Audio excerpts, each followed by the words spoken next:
एक 24 साल की बेहद ही खूबसूरत लड़की जिसकी शादी को करीब 1.5 साल गुजर जाते हैं। शादी के 1.5 साल बाद गुजर जाने के बाद अचानक से उसके पति की मौत हो जाती है। लेकिन कुछ समय बाद उस विधवा लड़की के साथ ऐसा जुर्म होने लगता है, ऐसी हैवानियत होने लगती है जिसे सुनकर आप यकीन नहीं करेंगे। उसका ससुर उस लड़की के साथ बहुत गंदा काम करता है। वो बेबस विधवा लड़की कुछ नहीं कर पाती और ये सिलसिला कई दिनों तक चलता रहता है। अब जब ये बात लोगों के सामने आती है तो लोगों को यकीन नहीं हो रहा था। नमस्कार दोस्तों, मैं हूं राजन यादव। आप सभी का स्वागत करता हूं अपने YouTube चैनल पर एक नई कहानी के साथ। आशा करता हूं आप सभी लोग स्वस्थ होंगे और अपने परिवार के साथ मस्त होंगे। आज की कहानी उत्तर प्रदेश के झांसी जिले की है। यहाँ एक गांव में अशोक नाम का एक व्यक्ति रहता था। अशोक का एक बेटा था जिसका नाम था विकास। विकास अपनी पढ़ाई पूरी करने के बाद अपना बिजनेस संभाल रहा था।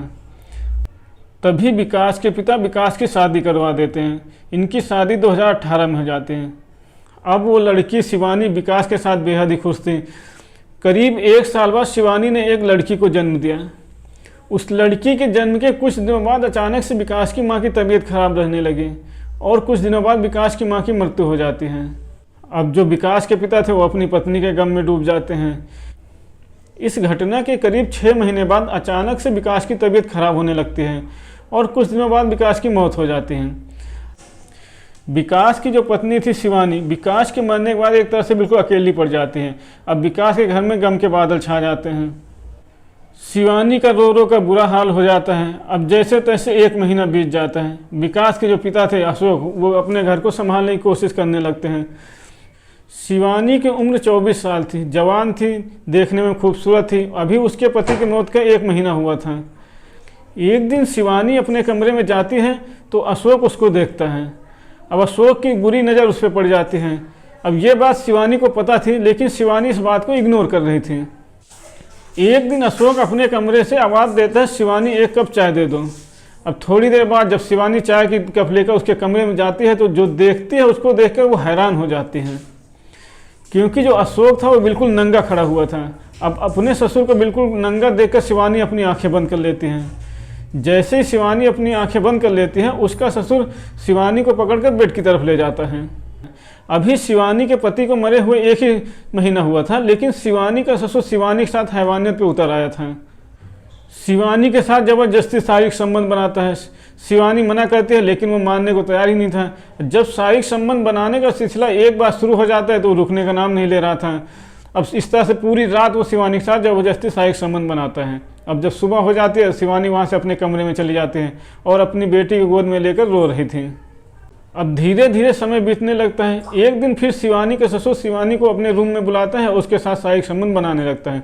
शिवानी रो रही थी, गिड़गिड़ा रही थी, परेशान थी कि मैं तुम्हारी बहू हूँ, मेरे साथ ऐसा क्यों कर रहे हो, ये गलत है। अभी मेरे पति को मरे हुए 1 ही महीना हुआ है और तुम्हें शर्म नहीं आती।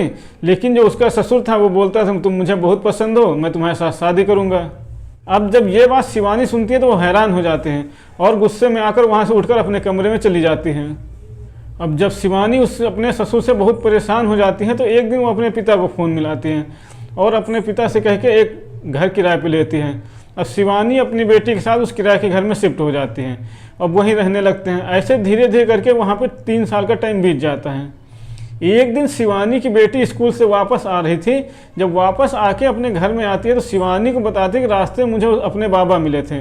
अब ये सुनकर शिवानी हैरान हो जाती है और अपनी बेटी को डांट कर बोलती है कि अपने बाबा से दूर रहना। जब इतनी बात कहती है तभी शिवानी का ससुर आ जाता है और शिवानी ये देख कर हैरान हो जाती हैं। अपने ससुर से पूछती है कि तुम यहाँ पर क्यों आए हुए हो। लेकिन जो उसका ससुर था वो अपनी बहू का हाथ पकड़ लेता है और उसी कमरे में अंदर लेकर जाने लगता है और वो उस लड़की के सामने ही अपनी बहू के साथ छेड़छाड़ करने लगता है। तभी शिवानी जोर जोर से चिल्लाने लगती है। तब उसका ससुर वहाँ से धमकी देते हुए निकल जाता है।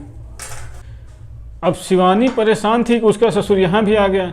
एक दिन शिवानी की बेटी स्कूल जा रही थी। ये देखकर अशोक मौका देखता है और शिवानी के कमरे में आ जाता है और कमरे को बंद कर देता है और अपनी बहू से ज़बरदस्ती करने लगता है और कहता है, किसी से कुछ कहने की कोशिश की तो मैं तुम्हारी बेटी को जान से मार दूंगा। अब जब ये शिवानी सुनती है तो बेहद डर जाती है और किसी को कुछ नहीं बताती। इसके बाद जो अशोक था वो अपनी ही विधवा बहू के तन से एक एक कपड़े करके निकालने लगता है। और उसके बाद उसके साथ घंटों शारीरिक संबंध बनाता है। उधर उसकी बहू रो रही थी, गिड़गिड़ा रही थी, मेरे साथ ऐसा मत करो, मैंने आपका क्या बिगाड़ा है, लेकिन उस पर हैवानियत का भूत चढ़ा हुआ था। वो अपनी ही बहू के साथ बलात्कार करता है और घंटों घंटों तक बलात्कार करता रहता है। जब वो संबंध बना लेता है, उसकी इज्जत लूट लेता है, तो वो दरिंदा वहाँ से चला जाता है। और जो शिवानी के साथ गुजरी थी वो शिवानी किसी से नहीं बताती हैं। शिवानी सोचती है वो घर वालों से बताएगी, किसी से बताएगी तो उसकी बदनामी होगी, वो सब तरह से सोचती है।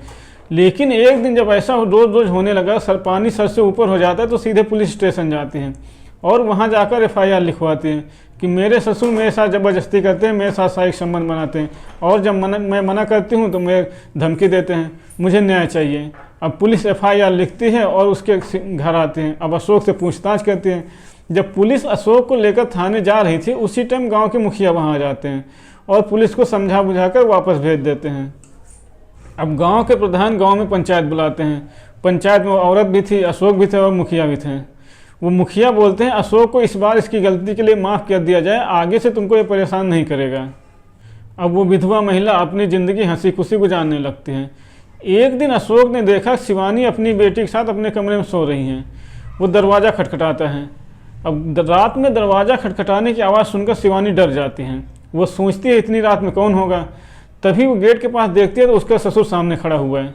वो अपने ससुर से बोलती है कि आप इतनी रात को यहाँ क्यों आए हुए हो। जो उसके ससुर थे उनको शिवानी की लत लग गई थी। वो अपनी हवस में अंधा हो चुका था, वो दरिंदा बन चुका था। वो अपनी ही बहू की कमर पकड़ लेता है और कमरे में ले जाकर अपनी ही बहू के साथ जबरदस्ती करने लगता है। तभी शिवानी जोर जोर से चिल्लाने लगती है। शिवानी के चिल्लाने की आवाज़ सुनकर उसका ससुर डर जाता है और वहाँ से चला जाता है। और वहाँ से जाते जाते कहता है कि मैं तुमसे शादी करके ही रहूँगा, तुमको अपनी पत्नी बनाकर ही मानूंगा। अगर किसी से कुछ कहा तो इस बार तुम्हें मैं बिल्कुल नहीं छोड़ूंगा। और ये कहते हुए वहाँ से चला जाता है। अब शिवानी की चिल्लाने की आवाज़ सुनकर पास पड़ोस के लोग आ जाते हैं, लेकिन शिवानी उनको कुछ नहीं बताती है। शिवानी का ससुर शिवानी को अपनी पत्नी बनाना चाहता था। अब वो हवस में पागल हो चुका था। अब शिवानी बैठी सोच रही थी किसके पास जाया जाए। शिवानी डरी हुई बैठी सोच रही थी कि अगर वो अपने ससुर से शादी कर भी लेती है तो बड़ी होकर उसकी बेटी पूछेगी तो अपनी बेटी को क्या बताएगी, उसकी बेटी को लोग क्या बोलेंगे। यही सोचकर डरी हुई बैठी थी। अगले दिन वो सीधे जाकर SP ऑफिस में गुहार लगाती हैं। मेरे ससुर मेरा बलात्कार करते हैं, मेरे साथ जबरदस्ती करते हैं और धमकी देते हैं। एक दिन पुलिस थाने गई थी लेकिन वहाँ से कोई कार्रवाई नहीं हुई। अब जब ये सुनते हैं SP साहब वहाँ के जो होते हैं तो तुरंत जांच के आदेश दे देते हैं। अब पुलिस जो थी वो तुरंत अशोक को गिरफ्तार करती है। जब पुलिस अशोक को लेकर जा रही थी तो अशोक बोलता है कि जब मैं छूट कर आऊँगा तब तुमसे शादी करूँगा। अशोक को इस तरह शिवानी का नशा चढ़ा हुआ था। ये सुनकर पुलिस उसको सीधे जेल भेज देती है। एक विधवा नारी जिसको ससुर को उसकी मदद करनी चाहिए थी, लेकिन वो ससुर ही दरिंदा निकलता है। फिलहाल उसको गंभीर धाराओं में मुकदमा दर्ज करके उसे जेल भेज दिया जाता है। दोस्तों, इस कहानी को, इस घटनाक्रम को सुनाने का उद्देश्य किसी को परेशान करना नहीं है, किसी का दिल दुखाना नहीं है, बल्कि आप लोगों को सचेत करना है, जागरूक करना है। तो दोस्तों, ये थी आज की सच्ची कहानी। अगर कहानी आपको पसंद आई हो तो वीडियो को लाइक करें, चैनल को सब्सक्राइब करें।